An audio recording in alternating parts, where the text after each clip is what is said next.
Всем привет! Я Анна Оськина, и сегодня я покажу, как сделать питомца, очень маленькую кошечку, которая станет прекрасным другом для ваших кукол. Вы уже давно просите сделать кошечку или какого-нибудь другого питомца, и сегодня я выполняю ваш запрос. Это милая белая кошечка. Она может сидеть на диванчике, на руках у куколки, а еще она мурчит и подозрительно интересуется курочкой. Как думаете, глаз положила на нее? Та еще хитрюга. Друзья, ставьте лайки, если вам нравится эта милашка, и если вы хотите научиться делать такую же. И обязательно пишите в комментариях, что или кого мне еще сделать.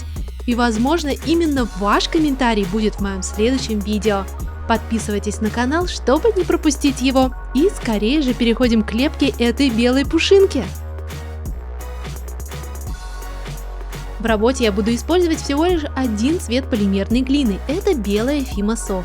Также мне понадобятся моделирующие инструменты, ведь это будет самая настоящая миниатюрная скульптура. Карандашом я нарисовала контур кошечки в том масштабе, в каком я буду лепить, чтобы можно было прикладывать к пластику и измерять, подходит размер или нет.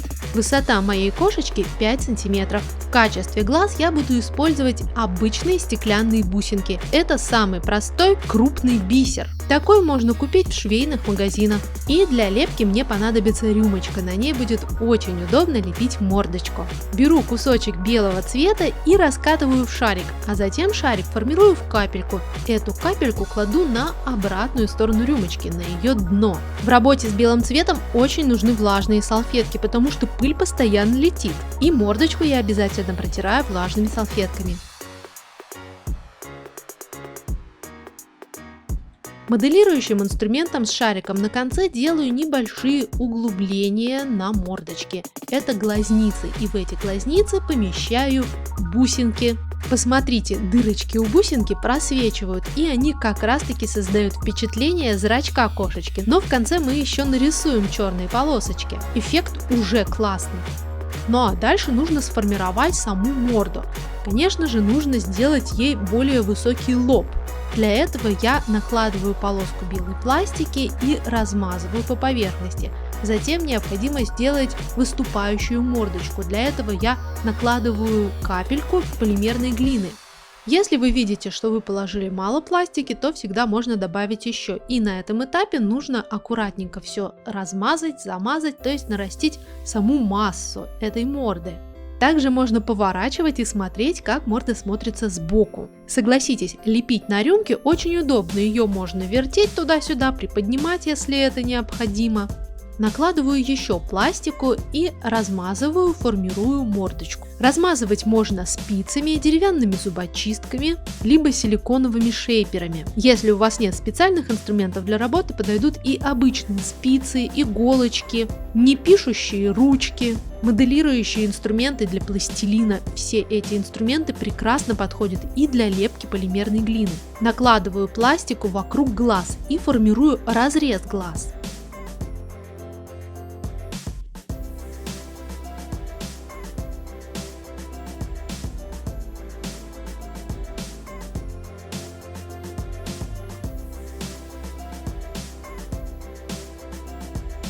Тоненькой иголочкой прорисовываю место для носика и расчерчиваю рот. Как вы знаете, у кошечек такая большая улыбка. Здесь необходимо повторить то же самое.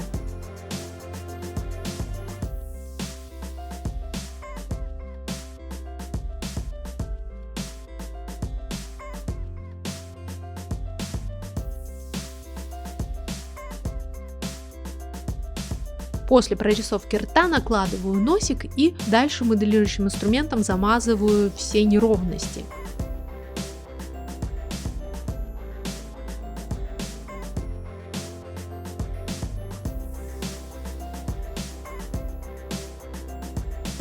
Катаю две маленьких капельки, чуть-чуть их расплющиваю, чтобы они стали похожи на треугольнички, и прикладываю эти треугольнички к голове. Они станут ушами. Дальше моделирующим инструментом с шариком на конце делаю углубление на ушках. Сами уши за счет того, что я делаю там углубления, увеличиваются и становятся похожи на настоящие уши, такие округлые.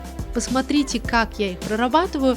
Вообще обращайте внимание, как именно я моделирую мордочку кошки, чтобы уже самостоятельно можно было повторить фигурку. Сразу вам скажу, что самое сложное это, конечно же, лепка мордочки. Тело лепить гораздо проще, там меньше таких мелких скрупулезных деталей.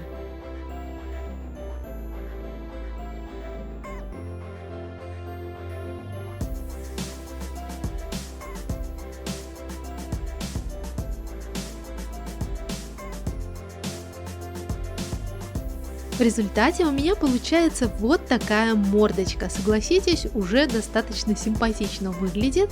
И теперь необходимо придать ей эффект шерсти. Для этого я беру тоненькую иголочку и иголочкой прорисовываю шерсть. Делаю маленькие засечки, полосочки на поверхности. Полимерная глина очень легко поддается, и иголочкой можно пририсовать самую настоящую шерсть. Обращайте внимание на то, как растет шерсть, в каком направлении у настоящей кошки. Если у вас дома есть кошка, то замечательно, просто посмотрите, как у нее расположены волоски, и именно в этом направлении и прорисовывайте полосочки. Если кошки у вас нет, то, конечно же, в интернете можно найти фотографии кошек и посмотреть, как растет у них шерсть. Вот такая пушистая морда у меня в результате получается.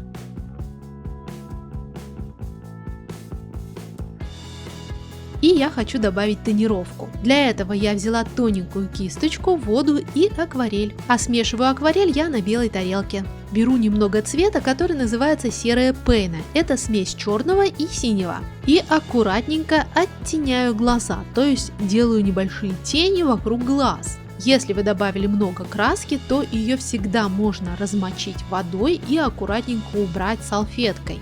Акварель хорошо ложится на полимерную глину, но если что-то пошло не так, то ее всегда можно смыть водой и аккуратненько убрать воду салфеткой. После того, как затенила глаза, затеняю также ее ротик. Добавляю немножечко теней на ушки, раскрашиваю носик светло-розовым цветом, для этого красный цвет я очень сильно разбавляю водой. И также немножечко очень светлого розового добавляю в уши. После того, как сделала тонировку мордочки, прорисовываю зрачки. Зрачки прорисовываю черной акриловой краской, потому что глаза стеклянные, акварель уже на стекло так хорошо не ляжет, как на полимерную глину. Здесь нужна акриловая краска. И делаю зрачки акриловой краской. Вот такая милая мордаха у меня получилась, и отправляю ее запекаться на 20 минут при температуре 110 градусов.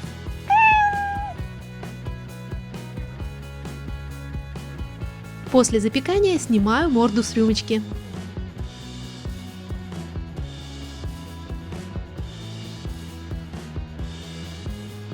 И перехожу к лепке тела. Из куска полимерной глины формирую тело кошки и прикладываю к нарисованному эскизу. Тело должно быть такого же размера и такой же формы. Его толщина примерно 1,5 сантиметра.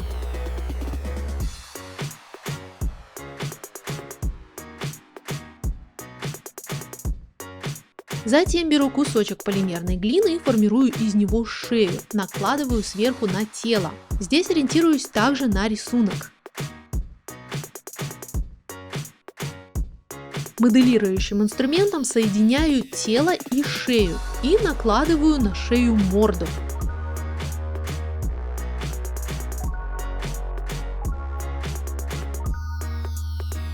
Аккуратненько прилепляю морду и примазываю полимерную глину, чтобы морда не отсоединялась. Пальцами придаю телу кошки необходимую форму, после чего можно протереть тело влажными салфетками, чтобы не оставалось никакой грязи, потому что я знаю, что при работе с белой полимерной глиной постоянно к ней прилипают какие-то ворсинки. Из белой полимерной глины катаю 2 колбаски, один край которых чуть уже, чем другой. Это будут лапы. Этим лапам необходимо придать фактуру, точно такой же, как мы делали на морде. Для этого я делаю небольшие засечки на всем протяжении этих лапок со всех сторон.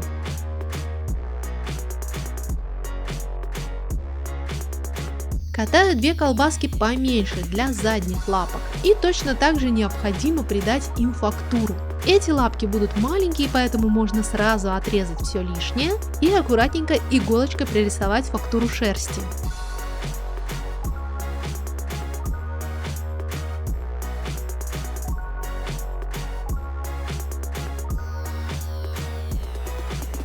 После чего длинные передние лапы и короткие задние запекаю. После запекания нужно все соединить. Моделирующим инструментом прорабатываю колени кошки, то есть это задние ноги. Для этого я налепляю сверху еще кусочки полимерной глины и аккуратненько примазываю их к телу кошки. И кошка становится все больше похожей на кошку.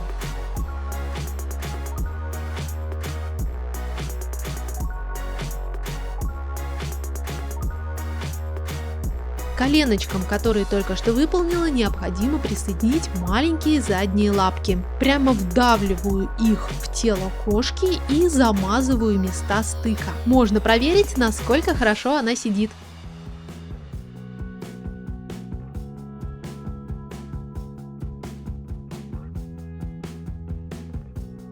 После этого дорабатываю передние лапки. Для начала присоединяю к ним маленькие белые шарики, чтобы сформировать саму маленькую лапку. Примазываю эти шарики к белым палочкам и придаю им фактуру шерсти, прорабатываю иголочкой. Также здесь нужно не забыть сделать ей как будто бы такие пальчики пушистые. После чего вставляю передние лапы в тело кошки и замазываю полимерной глиной. Добавляю пластику по бокам лапы, чтобы получились как будто бы плечи кошки. Также при необходимости можно добавлять еще полимерную глину по бокам, чтобы кошка выглядела реалистичнее, чтобы она не была слишком худой.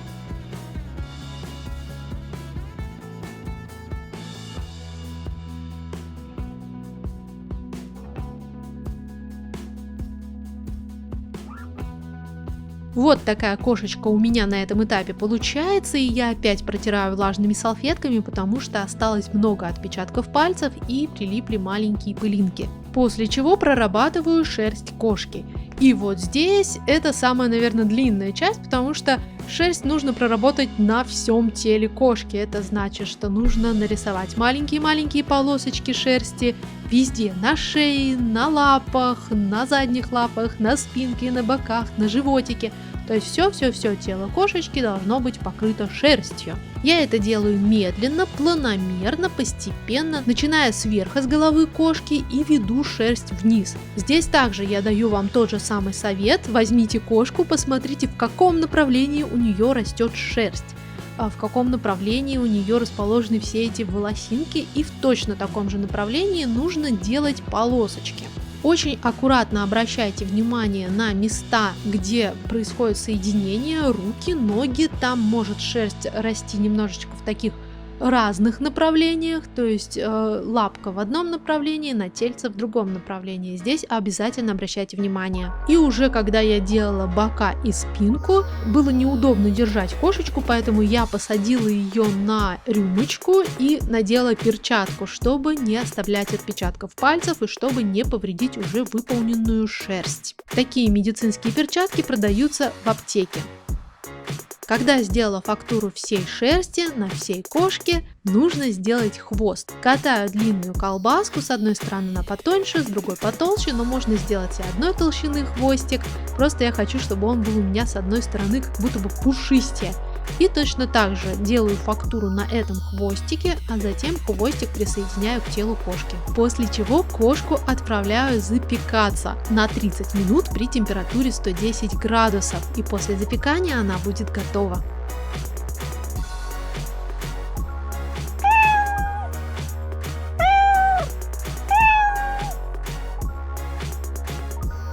Кстати, часто спрашивают, сколько пластики ушло на работу. На создание этой кошки ушла ровно половина пачки полимерной глины Fima Soft. И в результате у меня получается вот такая очаровательная белая кошечка, которая может сидеть, ее можно посадить на колени куколки, она может мурчать, конечно же, не без вашей помощи, и которая может съесть курицу или борщ или любую другую еду, которую мы готовили. Но я думаю, что для нее нужно будет делать и что-то свое, потому что посмотрите, как она смотрит на курицу. Эта кошечка станет прекрасным другом для ваших куколок. И обязательно ставьте лайки, если вам нравится эта милашка, если вам понравился этот мастер-класс и вы хотите сделать такую же Обязательно напишите в комментариях, что или кого мне еще сделать, и возможно именно ваш комментарий будет в моем следующем видео. Поэтому подписывайтесь на мой канал, чтобы не пропустить новые видео, чтобы не пропустить никакие новинки. Желаю вам всем творческих успехов, вдохновения и до новой встречи!